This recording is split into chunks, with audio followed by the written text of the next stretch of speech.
எல்லோருக்கும் வணக்கம். நம்ம வீக்லி அனாலிசிஸ்ல பார்த்த மாதிரி யூஎஸ் மார்க்கெட் வந்து ஒரு ஸ்ட்ராங்கா ரெக்கவர் ஆனதுனால இந்தியன் ஸ்டாக் மார்க்கெட்டும் அதோட இம்பாக்ட் வந்து இன்னைக்கு கேப் அப் ஓப்பன் ஆகி பாசிட்டிவ்ல க்ளோஸ் ஆயிருக்கு. குறிப்பா பேங்க்ஸ் அண்ட் ஐடி ஃபார்மா வந்து ஸ்ட்ராங்கா ரீபவுண்ட் ஆயிருக்கு. பேங்க்ஸ்ல நம்ம ஆல்ரெடி சொல்லியிருக்கோம், நிஃப்டி ஃபினான்ஷியல் ஸ்டாக்ஸ் வந்து எஸ்பெஷலி இந்த வருஷம் வந்து ஸ்ட்ராங்கா ரைஸ் ஆகும். நிஃப்டி ஃபினான்ஷியல்ல குறிப்பா கோல்டு ரிலேட்டடான ஸ்டாக்ஸ்ன்னு சொல்லி மென்ஷன் பண்ணியிருந்தேன். நம்ம சப்ஸ்கிரைபர் கூட ஒருத்தர் வந்து நிஃப்டி ஃபினான்ஷியல் ஸ்டாக்ஸில் வந்து கெயின் ஆயிருக்குன்னு ஃபோன் பண்ணி சொல்லியிருந்தாங்க. ஸோ நீங்கள் யாராவது ப்ராஃபிட் பண்ணியிருந்தீங்கன்னா கீழே கமெண்ட் பாக்ஸில் வந்து மென்ஷன் பண்ணுங்கள். நிஃப்டியை பொறுத்தளவுக்கு மார்க்கெட் லைக் வந்து ஒரு கப் அண்ட் ஹேண்டில் மாதிரி ஃபார்ம் ஆயிருக்கு. ஒரு கப் அண்ட் சாஸ் மாதிரி இருக்கா, ஒரு கப் அண்ட் அந்த ஹேண்டில் மாதிரி இருக்குதா. ஸோ பொசிஷனலாக பார்த்தீங்கன்னாக்கா நிஃப்டி ஒரு ரீபவுண்ட் ஆகக்கூடிய ஒரு ஸ்ட்ரக்சரில் ட்ரேட் ஆகிட்டு இருக்கு. இந்த மாதிரி ஒரு ரீபவுண்ட் ஆகிற ஸ்ட்ரக்சரில் ட்ரேட் ஆகுது. இன்கேஸ் அப்சைடில் வந்து ஒரு டே கேண்டில் பவுன்ஸ் ஆச்சு அப்படின்னா டெஃபினட்டாக ஷார்ப்பாக ஒரு அப்சைடு 23,120 வரைக்கும் அப்சைடில் வந்து ரைஸ் ஆகலாம். ஸோ இந்த ஒரு ரேஞ்ச் பவுண்ட் மார்க்கெட்டு லைக் வந்து இடத்துல ட்ரேட் ஆகுது பாருங்க. ஸோ இந்த ஒரு ரேஞ்ச் பவுண்ட் மார்க்கெட் வந்து கிளியர் ஆச்சு அப்படின்னா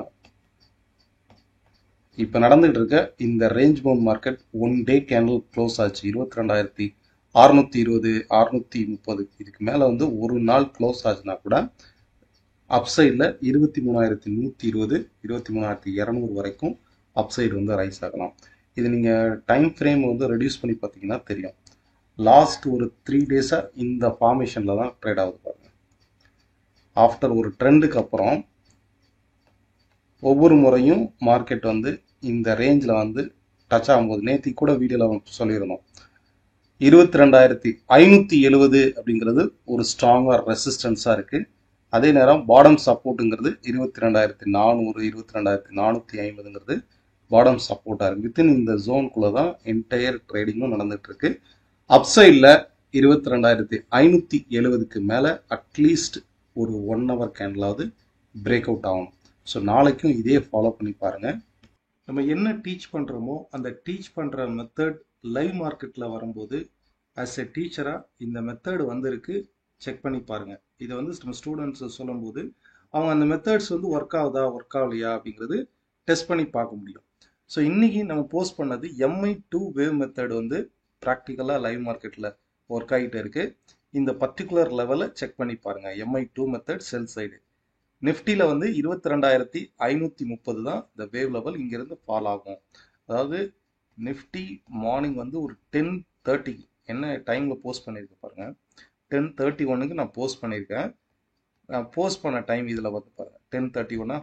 ஸோ கீழே ஃபால் ஆன மார்க்கெட்டு மேலே ரைஸ் ஆச்சுன்னா பர்டிகுலராக இந்த ஒரு லெவலில் இருந்து 22,530 ஃபால் ஆகும். இங்கே தயாராக இருங்க, வெயிட் பண்ணுங்கள். இங்கிருந்து 20 பாயிண்ட், மினிமம் 20 பாயிண்ட் வரைக்கும் ஃபால் ஆகும். இதுதான் வந்து என்னோட அனாலிசிஸ் MI2 வேவ் மெத்தட். அதாவது முன்கூட்டியே இந்த பாயிண்ட்ல இருந்து ஃபால் ஆகும் அப்படிங்கிறத நம்ம ப்ரெடிக்ட் பண்ண முடியும். இப்போ நான் போஸ்ட் பண்ணதுக்கு அப்புறம் என்ன நடந்திருக்கு அப்படிங்கிறத டெஸ்ட் பண்ணி பார்ப்போம். கிளிக் பண்ணி பார்ப்போம் என்ன நடந்திருக்குங்கிறத. அகெயின் மார்க்கெட் மேலே பவுன்ஸ் ஆகுது, ரைஸ் ஆகுது பாருங்க. ஸோ பர்டிகுலராக அந்த லெவலில் இருந்து என்ன நடக்குதுன்னு பாருங்கள். எக்ஸாக்டாக டச் ஆயிருக்கா? இப்போ இந்த இடத்துல பாருங்கள், எக்ஸாக்டாக டச் பண்ணியிருக்கு. ஹை டச் என்ன பாயிண்டில் 22,530. நம்ம ப்ரிடிக்ட் பண்ணது 22,530. மார்க்கெட்டுடைய ஹை 22,530.70.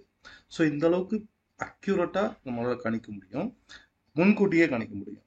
ஸோ இதில் நான் ஒரு ட்ரேட் கூட எடுத்திருந்தேன். இந்த இடத்துல ஒரு புட் ஆப்ஷன் ட்ரேட் கூட எடுத்திருந்தேன். என்னோட ட்ரேட் டீட்டெயில்ஸ் வந்து இது.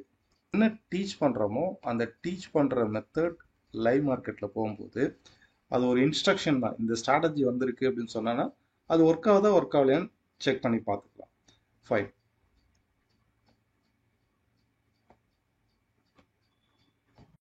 நெக்ஸ்ட் பேங்க் நிஃப்டி வந்து பார்க்கலாம். பேங்க் நிஃப்டியை பொறுத்தளவுக்கு இது வந்து ஒரு சைடுவேஸ் டவுன் ட்ரெண்டு. இப்போ நிஃப்டி வந்து நம்ம பார்த்தோம், நிஃப்டி வந்து ஒரு sideways up trend. But bank Nifty வந்து சைட்வேஸ் டவுன் ட்ரெண்டில் ட்ரேட் ஆகுது பாருங்க. இப்போ ரீசெண்டாக மார்க்கெட் வேணால் ஒரு சைட்வேஸ் அப்சைடாக இருக்கலாம், பட் ஓவராலாக வந்து மார்க்கெட் வந்து சைட்வேஸ் டவுன் ட்ரெண்டில் தான் ட்ரேட் ஆகுது. இந்த ஒரு சைட்வேஸ் ஸ்ட்ரக்சரில் தான் ஒவ்வொரு முறையும் மார்க்கெட் வந்து ஃபாலோ ஆகுது பாருங்க. இந்த இடத்துல பாருங்க, ஒரு ஃபால் அண்ட் ரைஸ், கரெக்டாக இந்த ரெசிஸ்டன்ஸ்ல இருந்து மார்க்கெட் ஃபாலோ ஆகுதா, and fall and rise. So within இந்த ஜோனுக்குள்ள இந்த ஸ்ட்ரக்சருக்குள்ள தான் என்டையர் ட்ரேடிங் ஆக்டிவிட்டீஸும் நடக்குது. பட் இது வந்து overall sideways down trend. So உங்களுக்கு வந்து இந்த இந்த ரெசிஸ்டன்ஸ் வந்து பிரேக் அவுட் ஆனால் மட்டும்தான், அதாவது 48,500 வந்து பிரேக் அவுட் ஆச்சுன்னா ஒரு ஸ்ட்ராங்காக ரிவர்சல் ஆகும். இந்த மாதிரியான ஒரு சைட்வேஸ் மார்க்கெட் வந்து அப்சைடில் 48,500 பிரேக் அவுட் ஆச்சுன்னா ஒரு ஸ்ட்ராங்கான ரிவர்சல் நடக்கும். இப்போ நாளைக்கு முக்கியமாக இந்த சைட்வேஸ் மார்க்கெட் இங்கேருந்து பவுன்ஸ் ஆயிருக்கு இல்லையா, இப்போ இந்த சைட்வேஸ் மார்க்கெட்டுடைய சப்போர்ட் வந்து உங்களுக்கு 48,200. ஓகே, 48,200க்கும் 48,500க்கும் தான் இன்பிட்வீனில் தான் ட்ரேடிங்கே நடக்குது. ஓகே, இந்த சைட்வேஸ் மார்க்கெட்டில் தான் என்டையர் ட்ரேடிங்கே நடக்குது. இதில் பாருங்கள், கொஞ்சம் பெருசு பண்ணி ஜூம் பண்ணி பார்ப்போம். இந்த ஒரு ஸ்ட்ரக்சரில் தான் மார்க்கெட் வந்து ரைஸ் ஆகுது பாருங்க. ஃப்ரீக்வெண்ட்டாக வித்தின் இந்த ஜோனுக்குள்ள இருக்கா. இன்னைக்கு மார்க்கெட் வந்து ரைஸ் ஆனது கரெக்டாக அந்த ரெசிஸ்டன்ஸில் இருக்கு. அப்போ நாளைக்கு டுமாரோ இந்த பாடம் சப்போர்ட், அதாவது இந்த சேனலுடைய பாடம் சப்போர்ட் 48,180ங்கிறது சப்போர்ட்டாகவும், அப்சைடில் 48,500ங்கிறது ரெசிஸ்டன்ஸாகவும் இருக்கும். நிஃப்டி என்ன ஒரு ட்ரேடிங் பேட்டர்னில் ஒர்க் ஆகுதோ அதே பேட்டர்னில் தான் சென்செக்ஸும் ஒர்க் ஆகுது. மோஸ்ட் ப்ராபப்ளி ரெண்டுமே வந்து ஒரே மாதிரி தான் இருக்கும். நிஃப்டி ட்ரேட் ஆன மாதிரியே இதுவும் ஒரு சைட்வேஸ் மார்க்கெட் இந்த இடத்துல ஃபார்ம் ஆகி ஒரு ரேஞ்ச் பவுண்ட் மார்க்கெட்டுக்குள்ள தான் ட்ரேட் ஆகுது பாருங்க. வித்தின் இந்த ஜோனுக்குள்ள அப்ஸ் அண்ட் டவுன்ஸ் வந்து ஃப்ரீக்வெண்டா நடக்குதா. ஸோ அப்சைடில் 74,400. ஓகே, டவுன் சைடில் இந்த ஜோன் அதாவது 73,900, ஒரு 500 பாயிண்ட்டுக்குள்ள தான் இந்த சென்செக்ஸ் வந்து அப்ஸ் அண்ட் டவுன்ஸ் வந்து இருக்கு. அப்சைடில் வந்து 74,400க்கு மேலே ஒரு பிரேக் அவுட் நடந்தது, அட்லீஸ்ட் ஒரு 1 hour கேண்டில் பிரேக் அவுட் நடந்ததுன்னா இதுவும் ஒரு ஸ்ட்ராங்கான அப்சைட் ரிவர்சல் போகிறதுக்கு வாய்ப்பு இருக்கு.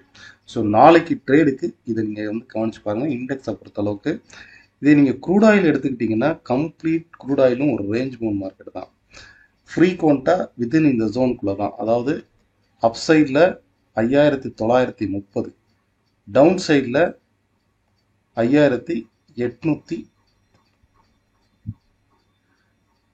டவுன் சைடில் 5,840, 820. இந்த ஜோனில் வந்து டவுன் சைடில் வந்து சப்போர்ட் எடுக்குது, அப் சைடில் வந்து 5,930. ஸோ வித்தின் இந்த ஜோனுக்குள்ளே தான் ஃப்ரீக்வெண்ட்டாக அப்ஸ் அண்ட் டவுன்ஸ் வந்து ட்ரேடிங் வந்து நடக்குது. மார்க்கெட்டை பொறுத்தளவுக்கு ஓவரால் மார்க்கெட்டை பொறுத்தளவுக்கு யூஎஸ் ஃபெட் மீட்டிங்காக வெயிட் பண்ணுறாங்கன்னு நினைக்கிறேன். ஸோ அந்தளவுக்கு வால்யூம் இல்லை. பொதுவாக இந்தியன் மார்க்கெட்டாக இருக்கட்டும், இண்டெக்ஸாக இருக்கட்டும், க்ரூட் ஆயிலாக இருக்கட்டும், கம்ப்ளீட் ஒரு ரேஞ்ச் பவுண்ட் மார்க்கெட்டுக்குள்ளே தான் இருக்குது. ஒரு ஸ்ட்ராங்கான பிரேக் அவுட் ஆகிறதுக்கு வெயிட் பண்ணி பாருங்கள். நிஃப்டியை பொறுத்தளவுக்கும் சரி, பேங்க் நிஃப்டியை பொறுத்தளவுக்கும் சரி, அப்சைடு பிரேக் அவுட்டுக்காக வெயிட் பண்ணி பாருங்கள்.